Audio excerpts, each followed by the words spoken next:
É isso aí, iniciamos agora mais um novamente aqui na tela do nosso Cotidianamente, nossa live, nossa conversa diária, ou quase diária, não é? Aqui no YouTube da Casa da Rocha Guarulhos. Como você já sabe, estamos lendo juntos o livro Engolidos pela Cultura Pop. Oferecimento Editora Ultimato, que fez um bem, um favorzaço em conectar-se aqui com a nossa live, com o Cotidianamente. Eles enviam esses livros pra gente. Eu disse que todo o material que eu recebo da Editora Ultimato será utilizado para que você seja edificado, já que a editora nos dá esse material por conta da live, por conta de você que está me ouvindo no Repeteco, no podcast. Então tudo que chegar até as nossas mãos será utilizado aqui para nossa edificação, né? Então um abraço para a galera da Ultimato, e a gente é muito orgulhoso em sermos amigos Ultimato. Procure lá ultimatoonline.com.br. Bom, deixa eu colocar na sua tela a nossa conversa aqui, lembrando que nós estamos dividindo os capítulos para que a gente tenha tempo de conversar adequadamente, nem muito nem pouco. Então na tela você tem parte do capítulo 8, que é o capítulo que nós estamos estudando juntos aqui. Emoções ainda maiores, a busca por sensações. Nós já falamos que o ser humano tem um grande medo do tédio. Essa é a trilha que o Steve Turner vai seguindo, que nós, por conta disso, criamos expectativas muito altas, até mesmo extravagantes é o termo que ele usa, e que existe uma indústria que utiliza uma engenharia das emoções, porque a ideia é utilizar esse desejo que nós temos de nos livrar do tédio para promover produtos e experiências como produtos, inclusive. E aí ele fala sobre essa venda, não é? Esse capitalismo que potencializa a venda de emoções. Agora ele entra com um tema interessante, olha só. Disneyficação das viagens. Mais um tema dentro desses que ele está falando, dizendo que a indústria faz tudo para atender o desejo dos consumidores em experimentar. Por isso ele usa esse termo Disneyficação das viagens, né? Ele cita situações em que nós, como consumidores, temos até mesmo uma dificuldade de saber o que é real e o que é uma réplica. E ele usa a própria Disney como um exemplo disso. Eu não conheço a Disney, conheço a região ali, já fui num parque, mas não especificamente da Disney lá. Mas o que você encontra nesses parques tão famosos, né? Pode ser a Disney, pode ser o Beto Carreiro. Aqui no sul do Brasil, que aliás é um parque muito legal, o que você encontra é uma ideia que faz você, como consumidor, mergulhar numa realidade, numa situação que você não sabe se é real ou se não é. Né? De tão bem feita que é essa situação. Você chega lá, no caso do Beto Carreiro, tem um show sobre a vida do Beto Carreiro, você tem espaços que lembram o Velho Oeste. Lá na Disney você tem aquele castelo da Disney, aquela coisa toda, ou seja, ele chama isso de experiência manufaturada. A pessoa não sabe, é tão bem feito aquilo, se aquilo é uma réplica ou se aquilo é real, de tão bem feito que essa é a ideia de gerar uma experiência ao consumidor. Ou seja, tudo é usado para criar a ilusão de lugares onde as consequências normais da vida não estão presentes. É uma ideia de uma viagem surreal. Faça um cruzeiro, entre aqui no nosso navio e esqueça da vida. Entre aqui no nosso parque e acabou. Aqui dentro tudo é mágico, tudo é perfeito, tudo é lindo, tudo é bonito, todos sorriem, tudo é incrível. É uma realidade manufaturada. Eu gostei dessa expressão. E o Steve Turner traz uma frase do Walt Disney que diz o seguinte: fazer as pessoas felizes. Esse é o nosso maior objetivo. Perfeito. O que acontece é que ele está destacando nesse capítulo o poder de uma experiência, o quanto uma experiência é poderosa para nós. Aí ele cita Pine e Gilmore, se a tradução, se a pronúncia não for essa, você me perdoe, mas é assim que eu consigo ler. E eles dizem o seguinte: experiências oferecem transformação. Guarde isso. Experiências fornecem transformações ou transformação. E, consciente ou não, todas as empresas promovem uma cosmovisão. Então ele está dizendo que por trás de uma experiência que gera ou que oferece transformação, existe um caminho, uma leitura da vida, que a gente chama de cosmovisão. Não é? Podemos fazer inclusive uma outra série sobre cosmovisão, já falei bastante aqui sobre isso algum tempo atrás. Cosmovisão é a maneira que eu enxergo a vida. E essas empresas, quando elas oferecem uma experiência e por trás dessa experiência a possibilidade de uma transformação, elas estão oferecendo um caminho. Por exemplo, seja feliz, faça o que você quiser da sua vida, domine, tenha autoridade sobre a sua própria vida, decida, escolha. São possibilidades de cosmovisão que são apresentadas através de experiências que essas empresas produzem. Ou seja, são questões de transformação que não podem ser evitadas. Ao viver uma experiência, a possibilidade da transformação sempre está junto. A gente às vezes não percebe. É só um passeio, é só um parque, mas há uma leitura por trás disso muito importante. Ou seja, experiências transformam convidados em participantes da cena. Os efeitos, mesmo em longo prazo, podem ser degradantes ou terapêuticos. Quando eu entro lá no parque da Disney, por exemplo, eu participo daquilo, eu sou engolido por aquilo.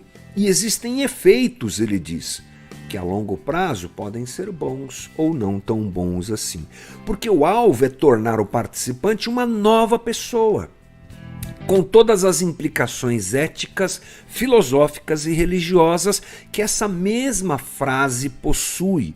E o detalhe é que isso se contrapõe justamente ao quê? A maior experiência de transformação que nós podemos viver, que é a conversão de alguém. É uma maneira, segundo o autor, de substituir a verdadeira experiência de transformação, que é a conversão de alguém. E, nesse sentido, as coisas se encaixam, ou seja, faz sentido o que ele está dizendo. A nossa sociedade apresenta um substituto através da experiência que nós podemos viver, que a cultura pop nos oferece, como um substituto da verdadeira transformação que vem pela conversão de alguém ao Evangelho de Jesus Cristo, porque Paulo nos diz, segundo Coríntios 5,17, todas as coisas ficam para trás, nós nos tornamos nova criatura. Muito bem colocado isso, achei bem bacana. Bom, aí ele fala sobre psicologia da montanha-russa. E aqui ele vai falar sobre experiência e sobre êxtase de experiência. Bem interessante. As emoções oferecidas pela cultura popular geralmente minimizam o padrão de medo e resolução.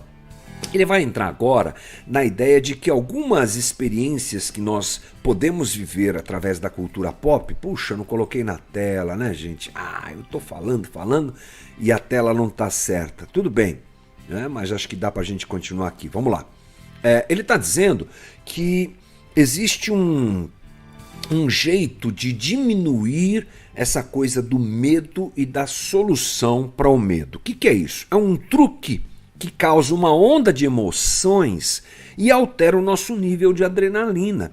Ele está falando justamente dessas coisas ligadas à radicalidade, montanha-russa, brinquedos extremos e até mesmo esportes radicais, que nós vamos falar já já. Trata-se de experimentar um nível de medo controlado. Ele apresenta isso como uma possibilidade que a cultura pop nos dá. Ou seja, pagamos para viver o perigo como uma experiência. Não é verdade? O que você vai falar? O que você vai fazer? Eu vou nessa super montanha-russa. Que eu lembro quando eu fui a Orlando, eu fui no parque lá, que é o parque dos super-heróis, e eu fui na montanha-russa do Hulk. Rapaz do céu, que medo que me deu aquilo. Tinha uma outra lá dos dragões também, parece que uma vai bater com a outra. É um medo controlado, a gente paga para ter uma experiência de um medo controlado. Isso, inclusive, explica o surgimento cada vez mais forte, cada vez maior, de esportes radicais, né? Alpinistas, base jumpers, surfistas, paraquedistas, aquele pessoal que pula e que tem uma roupa que parece uma asa assim e que vai voando e passa do ladinho da montanha. Me dá até um negócio quando eu vejo aquilo, não é? Então, eles brincam com o imprevisível. E o autor pergunta se isso pode ter substituído um medo natural da morte, o julgamento e a alegria da salvação. É uma proposta que ele faz.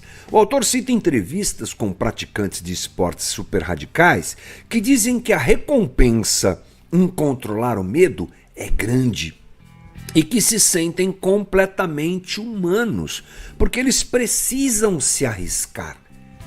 Ou seja, conviver com esse medo e controlar esse medo é alguma coisa que faz essas pessoas, e até nós, quando vamos numa montanha-russa, por exemplo, nos sentirmos mais humanos, né? Ele diz que isso pode ser um caminho que se contrapõe ao que, por exemplo, Jesus oferece, que está em João 10:10. Eu vim para que vocês tenham vida e a tenham em abundância.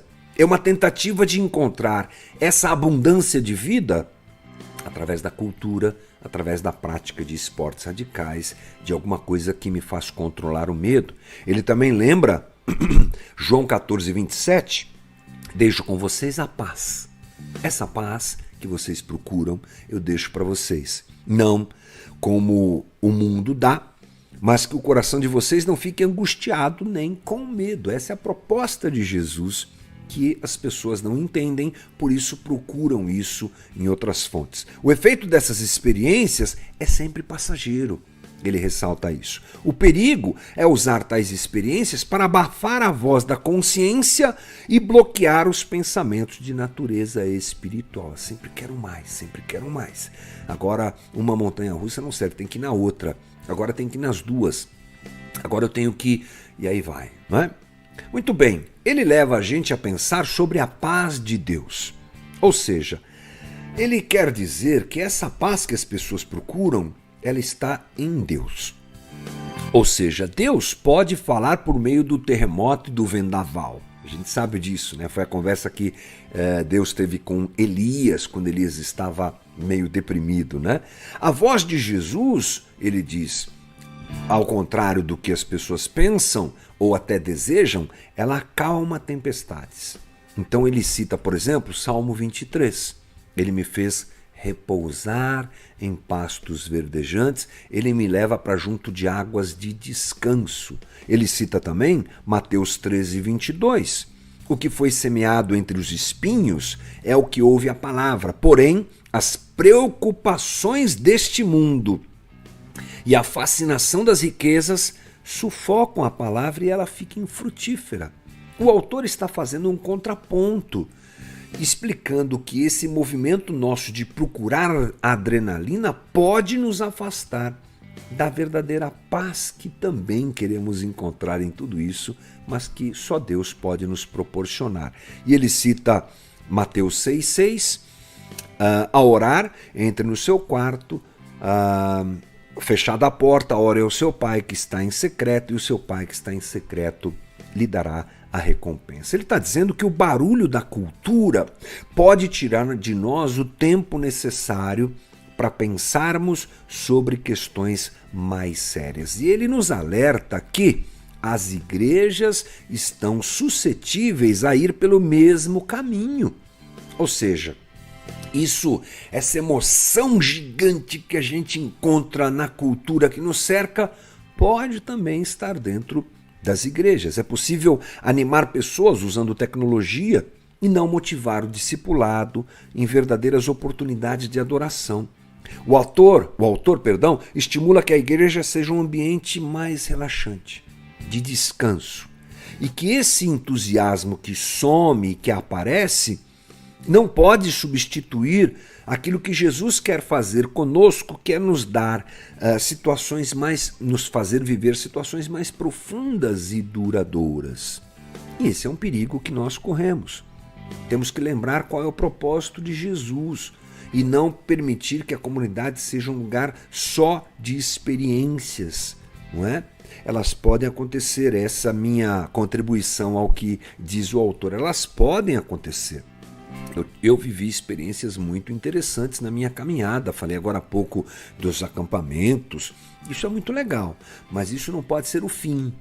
E a igreja precisa tomar cuidado com isso, porque a voz de Jesus é aquela que acalma, a voz de Jesus é aquela que tranquiliza, não é só aquela que excita, não é? Ele diz aqui, Jesus não promete experiências e empolgação, mas ele promete alegria e paz. Ele não promete aventura ou experiência transcendente, mas verdade e plenitude. Ele não promete uma passagem segura pela vida, mas ele promete o Espírito Santo como consolador.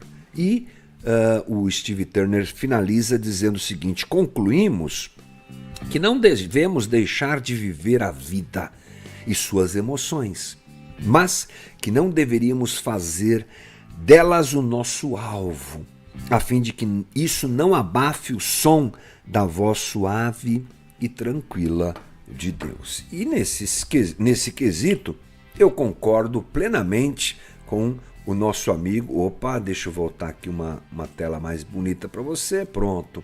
Eu concordo plenamente com o Steve Turner.